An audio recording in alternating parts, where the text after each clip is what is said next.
प्राची देसाई एक मध्यम वर्गीय परिवार की लड़की रहती थी। रंग गेहुआ, लंबाई 5 फीट 4 इंच की, ना बहुत ज़्यादा सुंदर ना खराब। पढ़ने में भी बहुत अच्छी थी। 2 भाई और एक अकेली लाडली खुद प्राची थी। प्राची एमए कर रही थी। उसका मन था पढ़ लिख कर अपने पैरों पर खड़ी हो जाएगी, तभी शादी के बारे में सोचेगी, क्योंकि उसके पापा ने लड़के देखना शुरू कर दिए थे। प्राची स्वभाव की सरल और शालीन थी। बेझिझक वो अपनी बातों को किसी के सामने नहीं बोल पाती थी। सीधी सी, कम बोलने वाली थी। हमेशा इसी चक्कर में रहती थी कि उसकी कोई बात सामने वाले को बुरी ना लग जाए। प्राची के भाई उसे बहुत प्यार करते थे। उसकी पसंद नापसंद के लिए हमेशा परेशान रहते थे। जैसा कि हर पिता अपनी राजकुमारी के लिए राजकुमार ढूंढते हैं, वैसे ही प्राची के पापा भी अपनी बेटे के लिए राजकुमार ढूंढ रहे थे। प्राची अपनी माँ और भाई से ज़्यादा खुलकर बात करती थी और हमेशा कहती, मम्मी मुझे अभी शादी नहीं करनी है, पापा को बोल दो आप। मम्मी, प्राची तू जानती है तेरे पापा के आगे किसी की नहीं चलती है, फिर भी मैं बात करूँगी। भाई भी चिढ़ाते थे प्राची को, ओए पागल, तू अपने घर जाएगी तभी तो हम अपनी दुल्हनिया लाएंगे, वरना तू परेशान करेगी ननद बनकर। प्राची हाथ में चप्पल ले दौड़ा लेती थी मारने के लिए। सारा दिन घर में इधर उधर दौड़ती भागती रहती थी। एक दिन प्राची के पापा एक रिश्ता पसंद कर आए, साथ में लड़के की फोटो भी लेकर आए हैं। प्राची के भाइयों का नाम अजय और विनय था। पापा ने अजय और विनय को फोटो दिखाकर बोले, प्राची के पापा, लो भाई देख लो अपनी बहन के लिए ये लड़का कैसा है। अजय, पर पापा प्राची पढ़ना चाहती है तो रहने देते हैं, बाद में देख लेंगे। पापा, हाँ, पर आजकल अच्छे रिश्ते मिलते ही कहाँ हैं। लड़का दिल्ली में बिजली विभाग में इंजीनियर है और ऊपर से सरकारी नौकरी है। देखने में भी बड़ा सुंदर है। मुझे तो लग रहा है प्राची के लिए इससे बेहतर लड़का मिल ही नहीं सकता है। मुझे तो लड़का पसंद है, प्राची से तुम दोनों बात कर लेना। दोनों भाई चुपचाप पापा की हाँ में हाँ मिला दिए। फोटो लेकर प्राची के पास पहुँचे। ओए देख, पापा तेरे लिए एक बकरा ढूंढ लाए हैं, छेड़ते हुए। हाँ, उनको पता भी है प्राची बकरी है तो बकरा ही लाएंगे। और दोनों हंसने लगे। प्राची, ये रहे तुम्हारे होने वाले दूल्हे राजा। प्राची फोटो तो ले ली पर बोली, भैया मैं पहले कुछ करना चाहती हूँ, फिर शादी के बारे में सोचूंगी। अजय, हाँ यार, बात तो तेरी सही है, पर पापा पूरा मन बना लिए हैं। मुझे नहीं लगता कि वो हमारी या मम्मी की सुनेंगे। और कोई ना, इकलौता लड़का है अपने माँ बाप का, आमदनी भी अच्छी है, दिल्ली में खुद का बड़ा सा घर है, पापा बता रहे थे। और रही तेरी जॉब करने की बात, तो तू भी वहीं दिल्ली में ही कोई जॉब कर लेना। प्राची भी सोच में पड़ जाती है और कुछ नहीं बोलती। रात में जब सारे घर वाले सो जाते हैं तो प्राची चुपके से फोटो देखने लगी। फोटो देखकर प्राची को एक सिरन सी महसूस हुई, मानो उसके दिल से आवाज़ आई कि शायद यही है मेरे सपनों का राजकुमार। अगले दिन प्राची से पापा ने कहा, बेटा परेशान ना हो, लड़के वाले बड़े अच्छे हैं, वो तुझे जॉब करने से कभी मना नहीं करेंगे और तुम राज करोगी राज। और अपनी एक फ़ोटो दे दो, लड़के वाले मांगे हैं। प्राची की फ़ोटो भी भेज दिया गया लड़के वालों को, और प्राची को भी पसंद कर लेते हैं सब।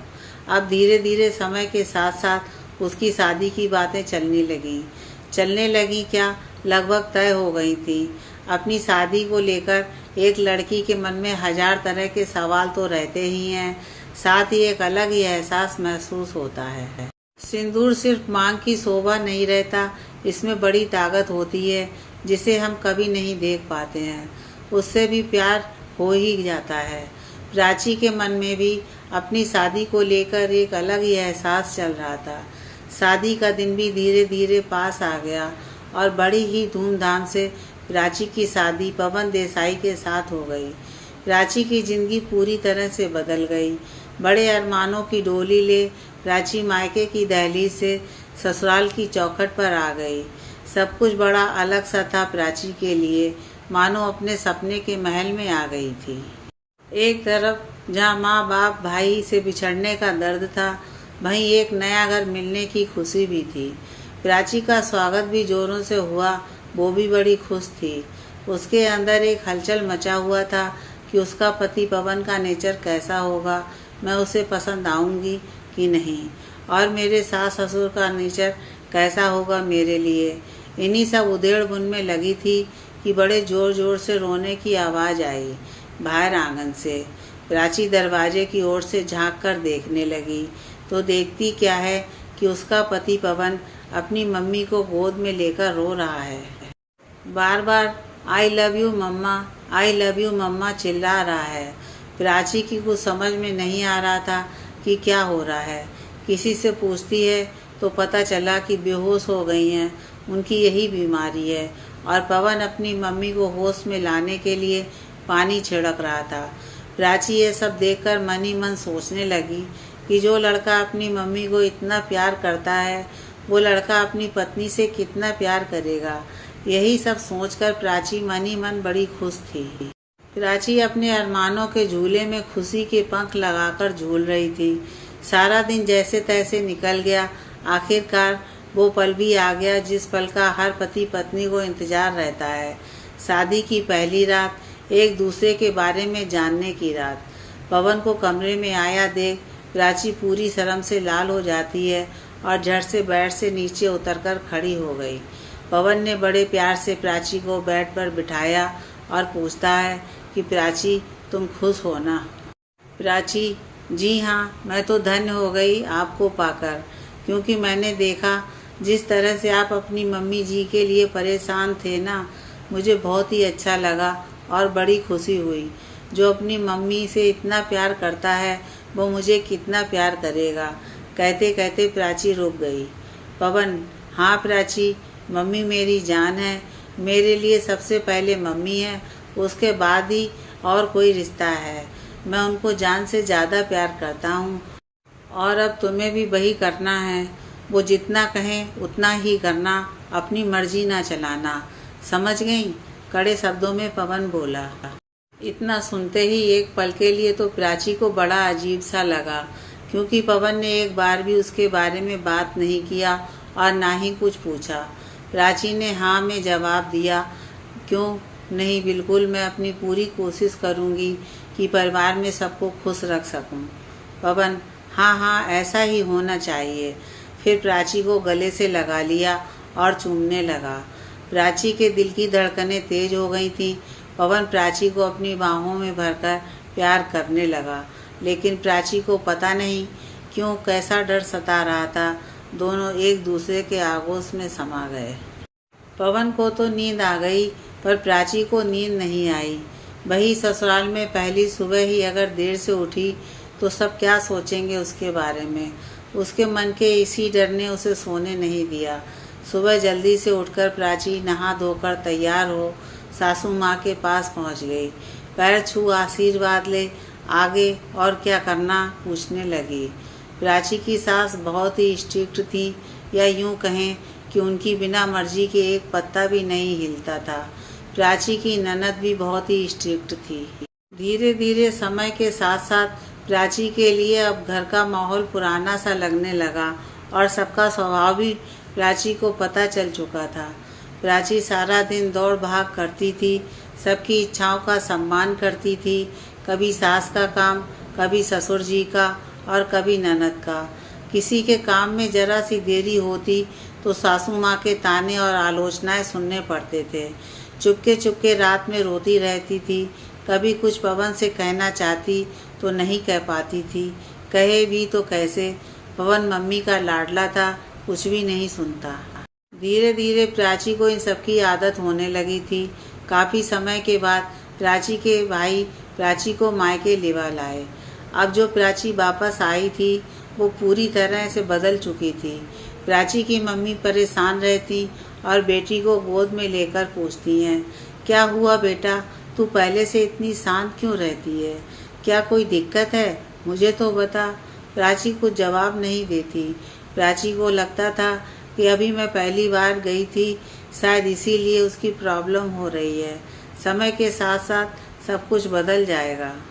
प्राची सारा दिन पवन के फ़ोन का इंतज़ार करती थी, पर पवन कभी भी प्राची से बात नहीं करता था। और जब प्राची फ़ोन करती तो प्राची की सास बात करती थी। अब धीरे धीरे प्राची को ये सब खटकने लगा। अंदर ही अंदर घुटन सी होने लगी, पर कहे भी तो कैसे। प्राची का दर्द माँ को, उसके पापा को और भाइयों को बखूबी दिख रहा था। प्राची अपने पापा से कहती थी, पापा आपको मेरी शादी नहीं करना चाहिए था। पापा भी चुप हो जाते थे। एक दिन पवन के पापा प्राची को लेने के लिए आते हैं। प्राची भी खुशी खुशी जाती है। उसे लगता है कि इस बार मुझे ससुराल में पहले की तरह कोई प्रॉब्लम नहीं होगी। प्राची फिर से पहुंच जाती है अपने घर ससुराल।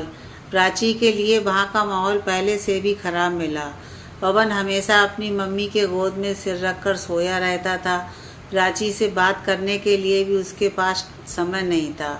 ऑफिस से घर वापस आकर मम्मी पानी देना आवाज़ लगाता वह। तब तक प्राची भागकर पवन के पास पानी लेकर पहुंच जाती थी, पर पवन को बिल्कुल भी पसंद नहीं आता। वह चिल्ला पड़ता, पानी मैंने मम्मी से मांगा था, तुझसे नहीं। तेरे पास दिमाग है या मायके भूल आई। प्राची को यह सब कुछ बड़ा अजीब सा लगता। रात में प्राची पवन का इंतज़ार करते करते सो जाती। सुबह जल्दी से उठकर पवन को ढूंढती तो पवन मम्मी के पास सोया हुआ रहता। प्राची के पूछने पर कि आप यहाँ क्यों सोए हैं, तो बोलता, बचपन से यहीं सोने की आदत है ना, इसीलिए दूसरी जगह पर नींद नहीं आती। अब प्राची के सब्र का बांध धीरे धीरे टूटने लगा और वो बोल पड़ती थी, और फिर तो घर में भूचाल आ जाता था। पवन अब प्राची पर हाथ उठाने लगा। बात बात पर थप्पड़ रसीद कर देता था प्राची के गाल पर। प्राची की जिंदगी अब बद से बदतर होने लगी थी।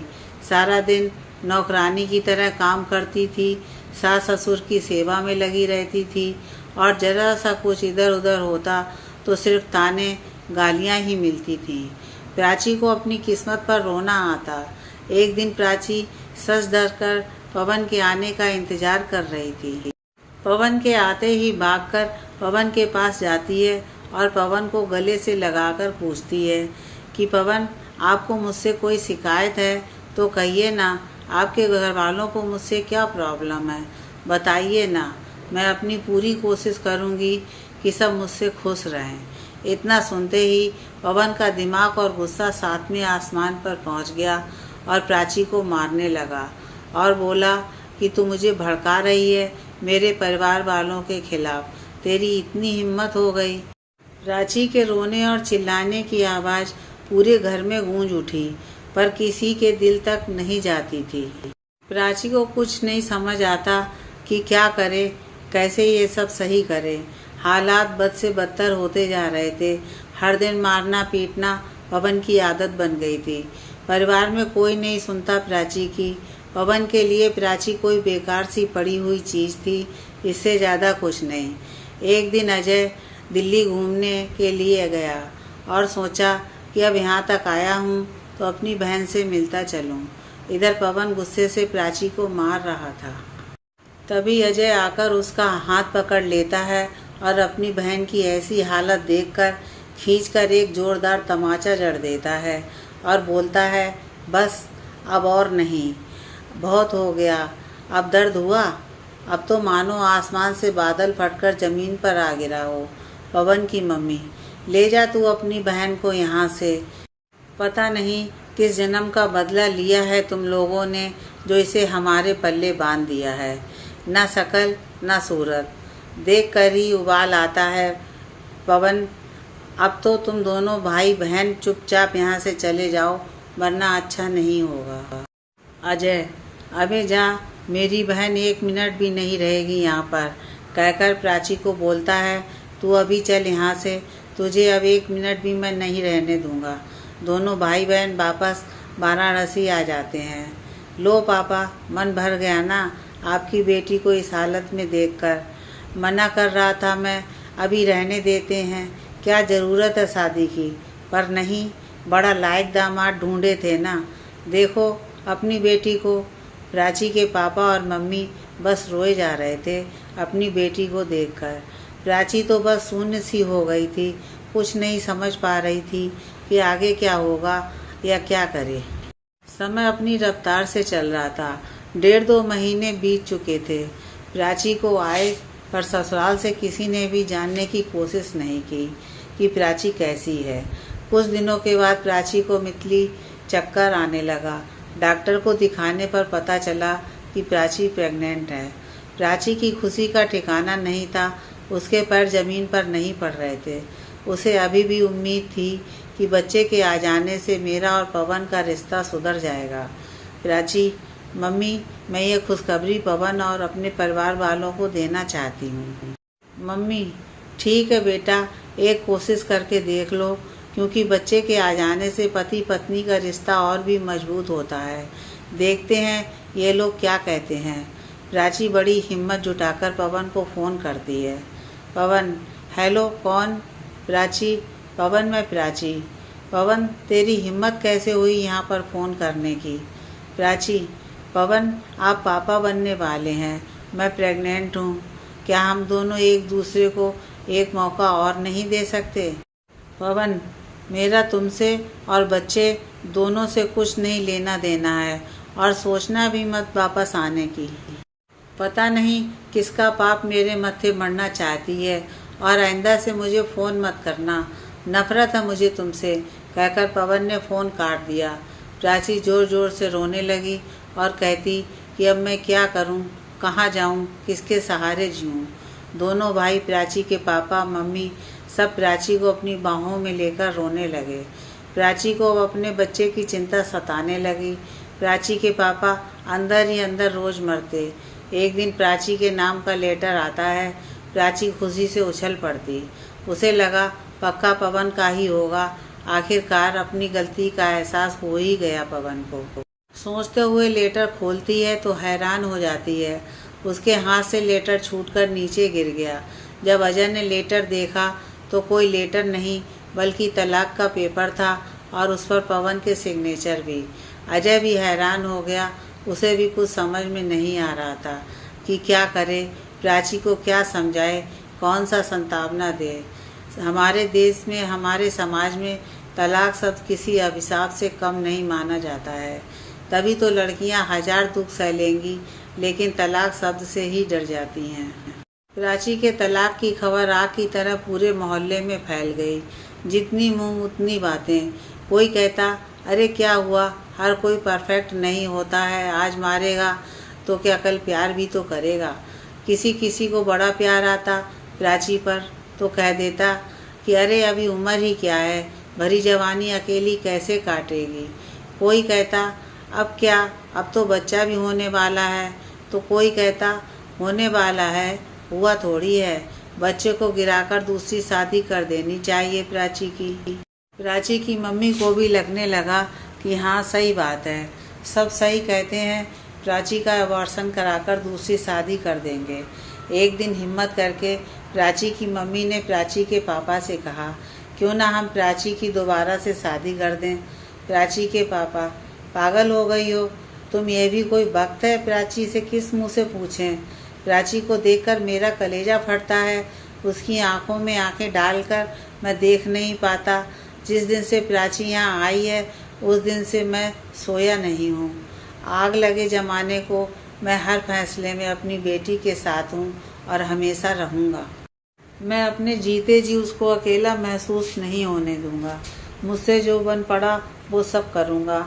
अब और नहीं रोने दूँगा अपनी गुड़िया को।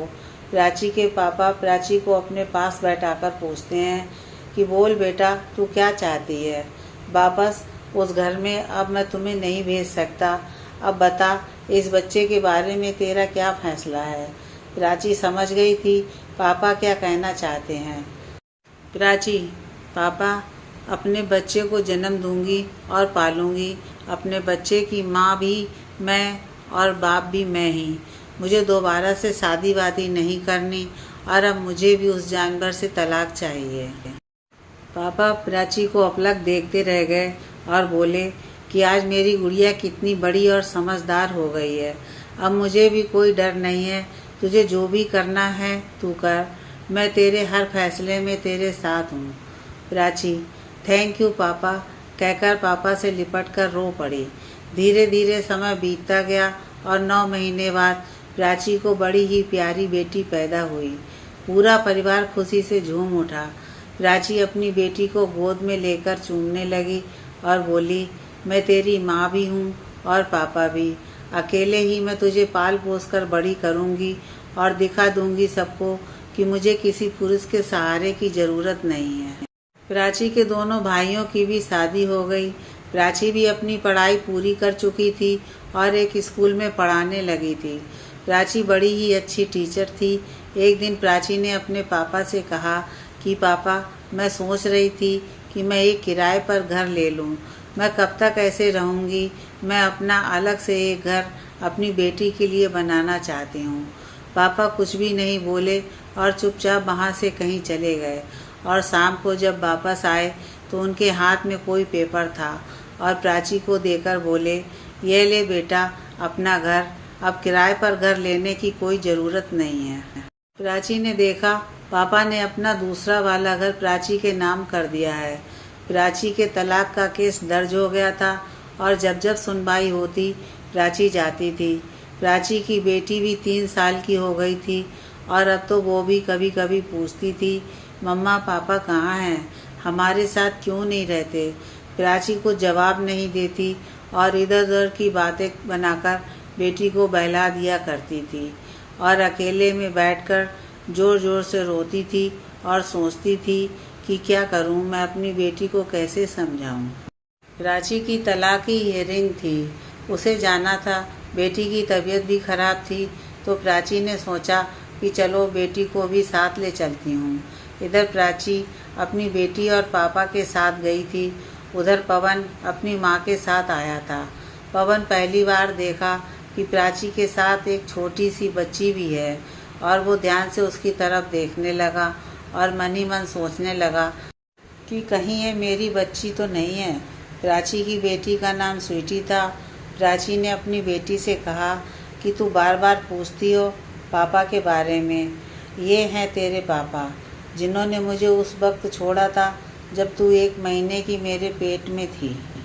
गुस्से में प्राची पवन की तरफ देख रही थी, लेकिन पवन को तो मानो कोई फर्क ही नहीं पड़ा। स्वीटी भी धीरे धीरे बड़ी हो रही थी और अपनी उम्र से ज़्यादा समझदार भी थी। स्वीटी भी स्कूल जाने लगी थी और वो भी अपनी मम्मी की भावनाओं को समझने लगी थी। उसे भी समझ में आ रहा था कि मेरे पापा कैसे हैं। अब स्वीटी अपनी मम्मी से पापा के बारे में नहीं पूछती थी, पर हमेशा चुप चुप रहती थी, अंदर ही अंदर घुट रही थी और उसकी ये घुटन प्राची से नहीं छुप सकी। वो अपनी बेटी के मन को पड़ चुकी थी और उसने सोचा कि क्यों ना एक बार पवन से बात करे। पति ना सही पर वो मेरी बेटी का बाप तो है। प्राची ने पवन को फ़ोन किया और बोली, पवन स्वीटी तुम्हारी बेटी है। पवन, हाँ तो क्या, वो तुमसे बात करना चाहती है। जैसे सबके पापा रहते हैं वैसे वो भी तुम्हारे साथ रहना चाहती है, मगर मैं नहीं रहना चाहता हूँ तुम्हारे साथ। अभी प्राची की बात पूरी भी नहीं हुई थी कि पवन बोल पड़ा, मैं नहीं रहना चाहता तुम्हारे साथ प्राची, तुमने मुझे नहीं बताया था स्वीटी के बारे में। प्राची, अच्छा क्या बताती, मैंने अपनी प्रेगनेंसी के बारे में बताया तो था तुम्हें, तुमने क्या कहा था याद है। पवन, हाँ, पर मैं अब तुम्हारे साथ नहीं रहना चाहता हूँ प्राची, पर हाँ एक काम हो सकता है, तुम स्वीटी को मुझे दे दो, मैं उसकी हर ज़रूरत पूरी करूँगा। प्राची, चुप करो, आगे एक शब्द भी नहीं बोलना। स्वीटी मेरी जान है, मेरा जहान है, उसके बिना मैं एक पल भी नहीं जी सकती हूँ, मेरे जीने का सहारा है। आज तो तुमने कहा आगे कभी सोचना भी मत, स्वीटी सिर्फ मेरी है। मुझे लगा था थोड़ी सी गैरत तुम्हें अभी भी बची होगी, पर नहीं, मैं गलत थी और गलती कर दी फ़ोन करके, कहकर फ़ोन रख दी। स्वीटी अपनी मम्मी की सारी बातें सुन रही थी। फ़ोन रखकर प्राची ज़ोर ज़ोर से रोने लगी। तभी स्वीटी आकर अपनी मम्मी के आंसू पोंछने लगी और बोली, मम्मा मुझे नहीं चाहिए पापा, मैं आपके साथ ही खुश हूँ, आप बस चुप हो जाओ, मुझे सिर्फ आपके साथ रहना है। दोनों माँ बेटी एक दूसरे से लिपट कर रोने लगी, पर ये आंसू दुख के नहीं थे, बल्कि सुकून के थे, प्यार के थे। प्राची को स्वीटी के सभी सवालों से आज़ादी मिल गई थी, जो उसकी बच्ची बार बार पूछा करती थी। प्राची को बहुत दिनों के बाद एक अजीब सा सुकून मिला था, और कहीं ना कहीं उसके मन में एक और डर बैठ गया था कि कहीं पवन मेरी बच्ची को मुझसे छीन ना ले। पर मैं ऐसा नहीं होने दूंगी। मुझसे मेरी बेटी को कोई भी नहीं छीन सकता, कोई भी नहीं। पवन ने आकर प्राची के हाथ से उसकी बच्ची को छीन ले जाता है, और प्राची स्वीटी स्वीटी की आवाज़ लगाकर दौड़ती है, दौड़ते दौड़ते गिर जाती है। तभी प्राची ने पाया कि वो सपना देख रही है और बेड से नीचे गिर गई है। प्राची पसीने से लथपथ हो गई थी और भगवान को धन्यवाद देती है कि भला है ये सपना था, पर अगर सच में ऐसा कुछ हुआ होता, अगर पवन ने मेरी बेटी को मुझसे छीन लिया तो नहीं नहीं, ऐसा नहीं हो सकता। मैं ऐसा कुछ भी नहीं होने दूंगी। प्राची हर रोज़ की तरह उठी, घर का सारा काम निपटाकर खुद भी तैयार होती है और अपनी बेटी को भी तैयार करती है।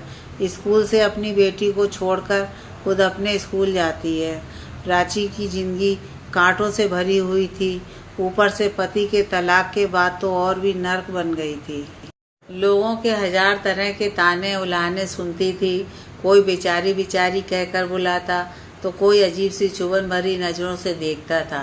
प्राची हमेशा खुद को सबकी नज़रों से बचाकर रखती थी। वो अपने आसपास एक घेरा सा बनाकर रहती थी, और उस घेरे में न किसी को आने देती थी, न खुद पार करती थी। अपनी बेटी को भी सबकी नज़रों से बचाकर रखती थी। समय का पहिया अपनी रफ्तार से दौड़ रहा था। प्राची की बेटी 15 साल की हो गई थी और अपनी माँ के हर दुख को भी बखूबी समझती थी। पापा की कमी उसे भी महसूस होती थी, पर अपनी मम्मी को कभी जताती नहीं थी। स्वीटी, चलो ना मम्मी, कहीं घूमने चलते हैं ना। मेरे सारे फ्रेंड अपनी फैमिली के साथ बाहर घूमने जाते हैं। चलो ना मम्मा, हम भी कहीं चलते हैं। प्राची ने भी हाँ कह दिया था। अगले दिन प्राची अपनी मम्मी पापा और बेटी के साथ शिमला के लिए निकल जाती है और खूब मस्ती करते हैं शिमला की वादियों में। प्राची और स्वीटी इतनी मस्ती करते हैं, इतनी मस्ती करते हैं कि पूछो ही ना। मानो प्राची का बचपना फिर से वापस आ गया था। वहीं दूर पर बैठे प्राची के पापा और मम्मी खुशी के मारे उनकी आंखें भर गईं। आपस में बातें करते हैं कि एक अरसे बाद हमारी बेटी इतनी ज़्यादा खुश है। हे भगवान, हमारी बेटी को किसी की नज़र ना लगे। बहुत दुख देखा है हमारी गुड़िया ने, पर अब और नहीं। प्राची के पापा ने मम्मी के कंधे को हल्के से दबाया और कहा, तुम चिंता मत करो, हमारी बेटी अब वो प्राची नहीं है जो हल्के से हवा के झोंके से डर जाएगी। अब वो चट्टान बन चुकी है। बड़े से बड़ा तूफान भी उसका कुछ नहीं बिगाड़ सकता है। मम्मी, हाँ सच कहा आपने, और अपने आंखों से बहते हुए आंसू को पोंछने लगती है। प्राची, स्वीटी चलो बच्चा, कुछ खा लेते हैं। स्वीटी, हाँ मम्मा, मुझे भी बहुत ज़ोरों से भूख लगी है। और सारे एक रेस्टोरेंट में पहुंच जाते हैं। तभी प्राची के पूरे बदन में एक अजीब सी सरसराहट सी होती है। उसे कोई जाना पहचाना आवाज़ सुनाई देता है। प्राची पलट कर देखती है तो आवाज़ सी रह जाती है, ये तो पवन है। पर पवन यहाँ कैसे? पवन का बेटर से झगड़ा हो रहा था और सब लोग उसे ही देख रहे थे। थोड़ी देर बाद पवन की निगाहें भी प्राची पर टिक गईं। फिर उसने अपनी बेटी को ध्यान से देखा और गले लगा लिया। पवन की मम्मी भी साथ में थी। पवन की मम्मी स्वीटी का गाल पकड़कर चूमते हुए बोली, बिल्कुल अपने पापा पर गई है। नाम क्या है बेटा आपका? स्वीटी, जी नहीं, मेरे पापा नहीं हैं, उनको तो मरे 15 साल हो गए हैं। मैं जब 1 महीने का मम्मा के पेट में थी तभी मेरे पापा मर गए थे। अब तो मेरी मम्मा और पापा दोनों मेरी मम्मा ही हैं। नाक मुँह सिकोड़ते हुए बेबाक होकर स्वीटी ने जवाब दिया। प्राची, क्या 1 मिनट मुझसे बात कर सकती हो? प्राची, बोलो। पवन, प्राची मुझे माफ़ कर दो, हाथ जोड़कर। मुझसे बहुत बड़ी गलती हुई है। मैं फिर से तुम्हारे साथ रहना चाहता हूँ। अपनी बेटी को पिता का प्यार देना चाहता हूँ। एक बार, सिर्फ एक बार मुझे माफ़ कर दो। रोते हुए। प्राची, अच्छा, आज इतनी जल्दी बेटी याद आ गई तुम्हें, वो भी 15 साल बाद। पवन चुप। प्राची, माफ़ कर दूँ, तुमने मेरे साथ जो भी किया था उसके लिए तो मैं तुम्हें एक बार माफ़ भी कर देती, पर अपनी बेटी के उन आंसुओं को कैसे माफ़ कर दूं जो उसने अपने पापा के लिए बहाए हैं। कैसे, बोलो कैसे? जब मुझे सबसे ज़्यादा तुम्हारी ज़रूरत थी उस वक्त तुमने मुझे धक्का मारकर निकाल दिया अपनी ज़िंदगी से, और कहते हो माफ़ कर दूं तुम्हें। कैसे माफ़ कर दूं? भरी कोर्ट में तुम लोगों ने मुझे बदचलन का टैग दे दिया था, उन जख्मों को कैसे माफ़ कर दूं? रोते हुए। बोलो कैसे माफ़ कर दूं? पवन, प्लीज़, आगे से तुम जो बोलोगी मैं करूँगा। प्राची, ठीक है, तो लौटा दो मेरे जीवन के 15 साल, माफ़ कर दूंगी तुम्हें। बोलो, अब चुप क्यों हो, बोलो ना। स्वीटी, चलो मम्मा, हमें किसी दूसरे की कोई ज़रूरत नहीं है। पवन सर नीचे करके चुपचाप खड़ा था। हम दोनों एक दूसरे के साथ काफ़ी बहुत ही ज़्यादा खुश हैं और आपको किसी अजनबी से बात करने की कोई ज़रूरत नहीं है। माँ का हाथ पकड़कर जाते हुए। और हाँ, रुककर, आपने मेरी मम्मा को तलाक दिया है ना, वैसे ही मैं भी आपको तलाक देती हूँ अपनी ज़िंदगी से। कभी भी अपनी ये मनहूस सूरत ज़िंदगी में न दिखाना। आगे बढ़ जाती है। दोनों माँ बेटी को एक दूसरे का हाथ थामे हुए जाते देखकर पवन वहीं बेबस सा बैठकर रोने लगता है, पर उसके आंसू पोंछने वाला कोई न था।